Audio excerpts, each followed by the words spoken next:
కాంగ్రెస్ ప్రభుత్వంపై సోషల్ మీడియాలో జరుగుతున్న దుష్ప్రచారాన్ని కట్టడి చేయడానికి రేవంత్ రెడ్డి సర్కార్ కఠినంగా వ్యవహరిస్తోంది. రేటింగ్ వ్యూస్ల కొరకు వ్యక్తుల సంస్థలను గాని కించపరిస్తే సైబర్ క్రైమ్ పోలీస్ యాక్ట్ ప్రకారం కేసులు నమోదు చేస్తున్నారు. నిరాధార అంశాలను సోషల్ మీడియాలో పోస్టులు చేస్తే కఠిన చర్యలు తప్పవని పోలీసులు హెచ్చరించారు. తప్పుడు వార్తలు పోస్టులను షేర్ చేయకూడదని సూచించారు. ఇక నిబంధనలను ఉల్లంఘించి వ్యవహరిస్తే చట్ట ప్రకారం కేసులు నమోదు చేస్తామంటున్న సైబర్ క్రైమ్ ఏసీపీతో మా ప్రతినిధి స్వామి ఫేస్ టు ఫేస్. టీఆర్ఎస్ ప్రభుత్వం మారిన తర్వాత కాంగ్రెస్ ప్రభుత్వం సోషల్ మీడియా చాలా సీరియస్గా వ్యవహరిస్తూ ఉంది. ఏదైతే తప్పుడు పోస్టులు కానీ తప్పుడు సంబంధించిన సోషల్ మీడియాలో కానీ వ్యక్తులను కానీ ఆధారాలు లేకుండా ఏదైనా మాట్లాడితే కనుక వాటి మీద కఠిన చర్యలు తీసుకోవాలని చెప్పేసి కూడా ఇప్పుడున్నటువంటి రేవంత్ రెడ్డి సర్కారు ఫోకస్ పెట్టింది. సో సైబర్ క్రైమ్ ఏ విధంగా పనిచేస్తుంది, సోషల్ మీడియాలో పోలీస్ పాత్ర ఏ విధంగా ఉంది అనే అంశాన్ని మనం ఒక్కసారి సిద్దిపేట కమిషనరేట్లోని సైబర్ క్రైమ్ ఏసీపీ గారు ఉన్నారు. సార్ చెప్పండి, ఈ మధ్యకాలంలో కొన్ని పోస్టులు వస్తూ ఉన్నాయి, సోషల్ మీడియా మిస్యూజ్ అవుతుంది అనేది కూడా కొంత సమాచారం జరుగుతుంది. దాని మీద పోలీస్ ఏ విధమైనటువంటి చర్యలు తీసుకోబోతా ఉంది?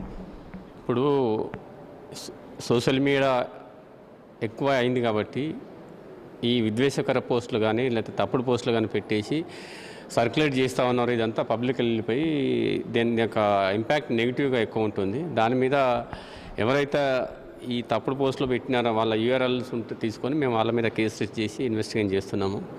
మా దగ్గర కొన్ని ఆల్రెడీ ఒక 3-4 కేసెస్ కూడా రిజిస్టర్ అయినాయి. సో ఎవరు కూడా ఆధారాలు లేకుండా గ్రూపుల మధ్య విద్వేషాలు రెచ్చగొట్టే విధంగా తప్పుడు పోస్టులు పెట్టొద్దని మేము రిక్వెస్ట్ చేస్తున్నాం.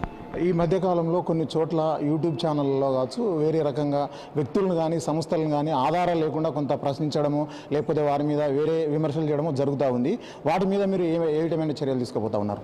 ఇప్పుడు విమర్శలు అనేది విమర్శలాగానే తీసుకోవాలి. బట్ ఏది విద్వేషాలు రెచ్చగొట్టేది కానీ లేదంటే తప్పుడు ప్రచారాలు తప్పుడు ఈ పోస్టులో సర్క్యులేట్ చేస్తే దాని మీద మేము క్రిమినల్ యాక్షన్ తీసుకుంటున్నాం. ఈ మధ్యకాలంలో ఇన్స్టాగ్రామ్ కానీ ఫేస్బుక్ కానీ కొన్ని చోట్ల చాలా సర్క్యులేట్ అవుతుంది. నిజంగా అబద్ధం అనేది గడప దాటేసరికి నిజం అనేది గడప దాటేసరికి అబద్ధం మొత్తం ఊరు చుట్టేసినట్టు ఒక సామెత ప్రకారం ఈ విధంగా కొంత సర్క్యులేట్ అవుతూ ఉన్నాయి. వాటి మీద మీరు ఏ రకమైనటువంటి చర్యలు తీసుకుపోతా ఉన్నారు? ఇప్పుడు మనకు ఎక్కువ ఈ యూట్యూబ్ ఛానల్స్ వచ్చి అదేవిధంగా సోషల్ మీడియా ట్విట్టర్ అకౌంట్స్ అదేవిధంగా వాట్సాప్లలో ఈ ఇన్స్టాలలో ఇలాంటివి చేస్తున్నారు.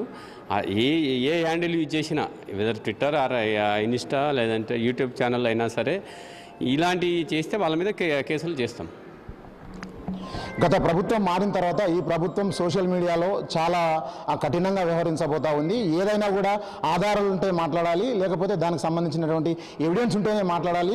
లేకపోతే కనుక సోషల్ మీడియా పరంగా వచ్చేటటువంటి చట్టాలు అయితే ఏమున్నాయో దాని ఆధారంగా కేసులు కడతాం. ఇప్పటికే కొంతమంది మీద కేసులు కూడా నమోదు చేశాము.